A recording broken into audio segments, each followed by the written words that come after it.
Me enterrem com os trotskistas, na cova comum dos idealistas, onde jazem aqueles que o poder não corrompeu. Paulo Leminski.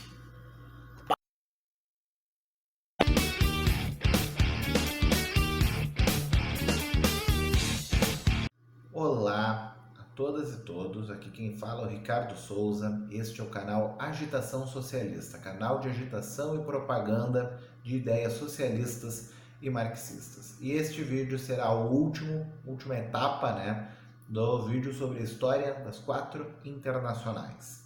E após isso, lançaremos sobre a atualidade, do internacionalismo revolucionário da esquerda. Fizemos o vídeo sobre a primeira, segunda e a terceira internacional, culminando na Revolução Russa.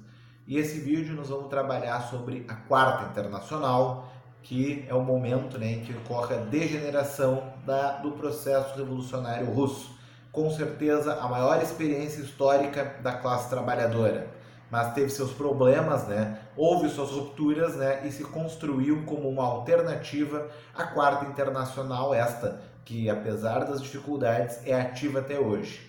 E posteriormente, em outro vídeo, vamos falar da atualidade do internacionalismo e da quarta internacional. E dado que o tema é polêmico, vou indicar leituras, aqui por meio virtual, há vários livros importantes, do próprio Trotsky, que é a principal liderança da quarta internacional, além de outros autores importantes. Então, cliquem no joinha, se inscrevam no canal e vamos debater sobre a quarta internacional.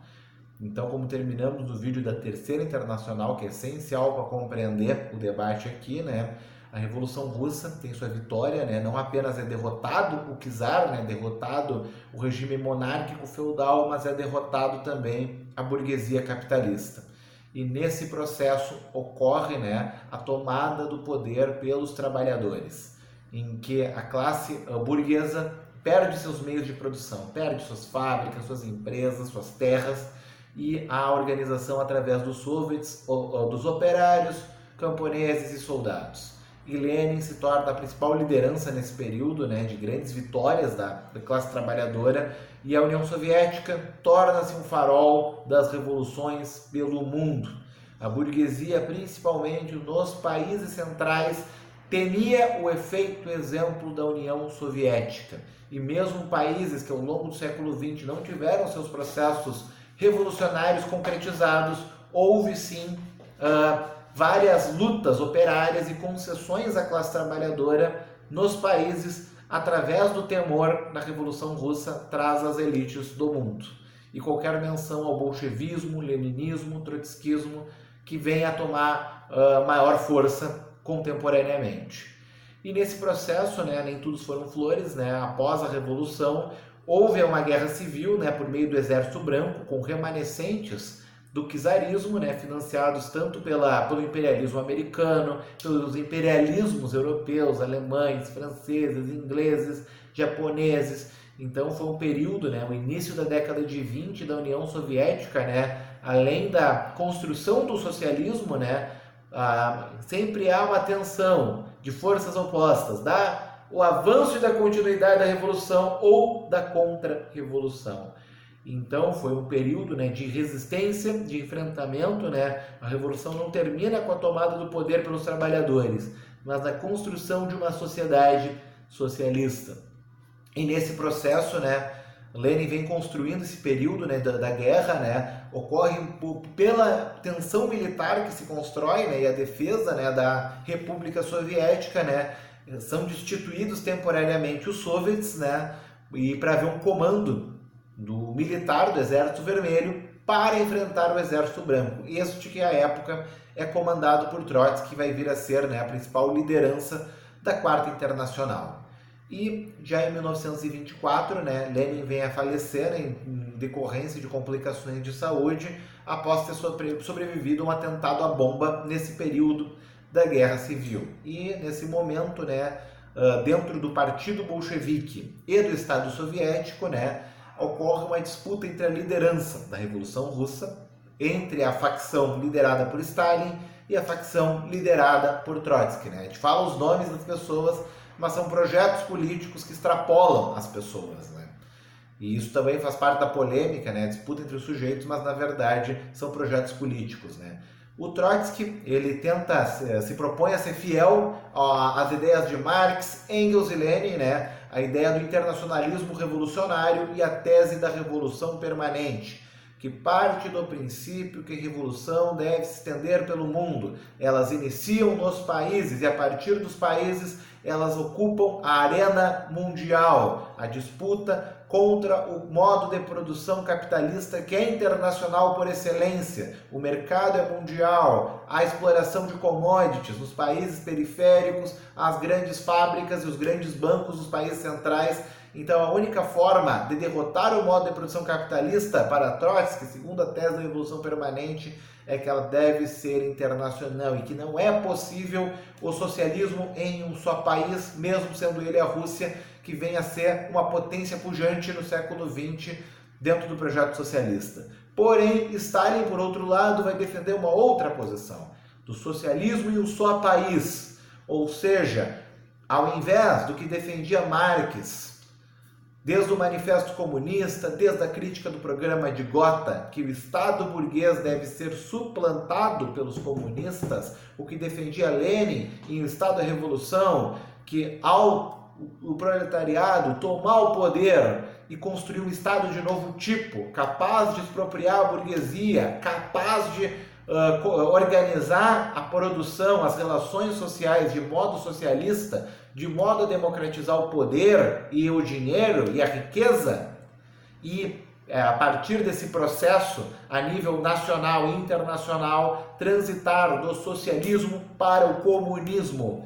Porém, Stalin defende o socialismo em um só país, para além de consolidar o seu poderio partidário, burocrático, dentro do partido e da Rússia, é consolidar o poder geopolítico da República Socialista Soviética. O interesse de um Estado Nacional Soviético se sobrepõe ao interesse da construção da revolução a nível mundial. Assim se deu o embate entre a facção trotskista e a facção stalinista. E nesse processo, né, se impõe o projeto stalinista, né? Ele passa, né, ali na virada da década de 20 para a década de 30 a perseguir seus opositores internos no partido. As principais lideranças bolcheviques da Revolução de 17. Aí já na década de 30, tem até uma foto que é famosa, né, de todas as lideranças da Revolução de 17, da Revolução de Outubro, excetuando Lenin e Trotsky, todos foram mortos até o início da década de 30. E Stalin usurpa e degenera o processo da Revolução Russa. Ele torna a destituição do poder dos soviets uma política permanente. E o partido e o Estado se fundem dentro da burocracia stalinista, que passa a perseguir seus adversários, seus opositores internos. E nega historicamente o apoio do aparelho soviético, da Revolução Russa, a inúmeras tentativas de processos revolucionários ao longo do século XX, como na China, como na Guerra Civil Espanhola, como na França, na Grécia. Vai haver uma série de traições do que hoje a gente chama de stalinismo, que não se remete apenas ao Stalin, mas uma doutrina política burocrática que, legitimada pelo socialismo, de se manter num aparato de poder sem avançar para uma transição socialista e comunista internacional. E isso não se limita a Joseph Stalin, mas a todos e a todas que exercem essa prática política, essa estratégia política dentro do movimento socialista e comunista, que infelizmente ainda hoje existem defensores desse projeto, dessa estratégia e destes métodos, né?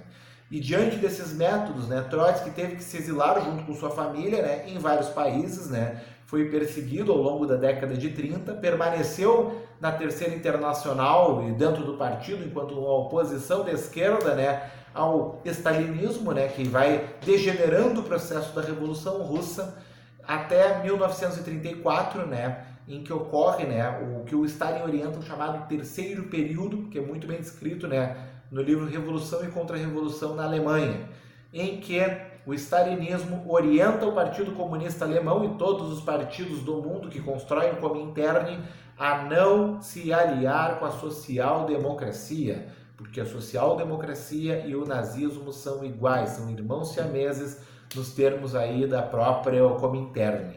E neste período, é negado ao Partido Comunista a unidade tática temporária com a social-democracia para barrar Adolf Hitler nas urnas. Antes de se tornar um regime totalitário, Adolf Hitler foi eleito pelo voto na Alemanha e, por orientação da Terceira Internacional, não houve a unidade para barrar Adolf Hitler no voto, o que abriu caminho para sua tomada do poder, né, o seu estado totalitário nazi-fascista, e que posteriormente Stalin faz o acordo de Brest-Litovsk, o pacto de não agressão com o nazismo, que coloca o povo da Polônia e vários povos da Europa na mira do nazismo, do fascismo. E, em virtude desse processo, Trotsky lidera, em 1934, a fundação da Quarta Internacional, que a Quarta Internacional ela cumpre um papel histórico e é ativa até hoje, apesar das perseguições nazistas, fascistas, stalinistas e das próprias democracias liberais contra a Quarta Internacional, ela se mantém ativa, com vários perseguidos, vários exilados, torturados, né?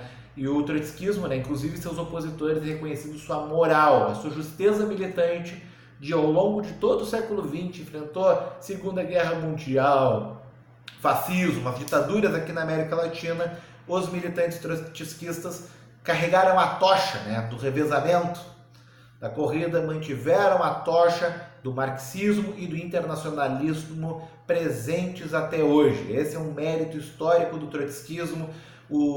A Quarta Internacional teve presente em várias lutas revolucionárias ao longo do século XX, na Revolução dos Mineiros na Bolívia em 52, teve presente nas lutas de libertação nacional na África, na Ásia, teve presente no Maio de 68, na França, no Brasil, no México, teve uma força muito grande na Argentina, liderada por Nahuel Moreno, teve a sua vertente europeia mais pujante, né, de Ernest Mandel, que é um importante economista marxista, né, e com lideranças inclusive contemporâneas, né, que vem dessa vertente, que hoje há um esforço de reunificação da Quarta Internacional, que teve seus rachas, né, após a morte de Trotsky, né, que ele é brutalmente assassinado, né, por um mercenário contratado por Stalin, que se infiltrou na sua família no México, né, o Mercader, que Trotsky, né, todo mundo já viu a biografia da Frida Kahlo, ele esteve no México,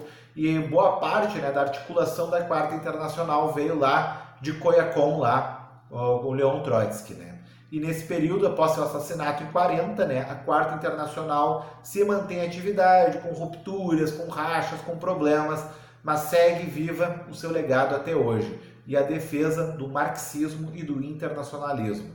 E para encerrar o nosso vídeo, né, que é um tema que eu tomo a polêmica, eu cito aqui a carta que Nahuel Moreno, né, uma das principais lideranças trotskistas da América Latina e do mundo, ele trata, né, sobre o que é ser trotskista, né, que eu acho que é uma boa definição para o nosso debate, né. Uma delas é que é a compreensão da necessidade de superação do sistema capitalista, da exploração capitalista, é uma conclusão. Outra conclusão, que os países já socialistas, nos anos 80, quando foi escrito isso, era necessária uma revolução política. Estados operários, como a própria Rússia, né, que superou o capitalismo, mas precisa de uma revolução democrática e que se o poder seja socializado aos trabalhadores, isso supere o burocratismo que se impunha nesses países. E a terceira, né, é a ideia do internacionalismo, como única saída para derrotar o sistema capitalista que é mundializado por meio do imperialismo e do capital financeiro. E desta forma se construiu essas teses enquanto princípios, né, do trotskismo e da Quarta Internacional, que seguem ativos, que se reorganizam até hoje, né. Duas importantes lideranças contemporâneas da Quarta Internacional, né, são Michel Lovy, que é um dos fundadores da luta ecossocialista, né, e Eric Toussaint, né, do Comitê pela Auditoria das Dívidas Ilegítimas, né, que é um movimento internacional contra o capital a juros, né, e as dívidas públicas que atingem vários países como o próprio Brasil, né. Então eu agradeço a atenção de todos nesse debate, né? Também o trotskismo tem uma influência muito importante no Brasil, né? Influenciou ideologicamente muito algumas vertentes do PT na sua fundação, do PSOL e do PSTU. E eu deixo aqui, vamos fazer um próximo vídeo, né? Falando da atualidade do internacionalismo revolucionário, vamos detalhar mais sobre estes temas, né? E deixo aqui na descrição alguns links, né? Alguns textos do próprio Trotsky e de outras lideranças trotskistas, né, sobre a história da Quarta Internacional, e nos vemos aí nos próximos vídeos, né? Agradeço aí comentários, se inscrevam no canal e vamos alcançar mais gente, né, dentro dessa ideia em que nós compreendemos, né, aqui no canal, né, e advém do marxismo, do leninismo, do trotskismo, né, que não há como dissociar o socialismo da liberdade e nem a liberdade do socialismo. E a revolução será internacional ou não será?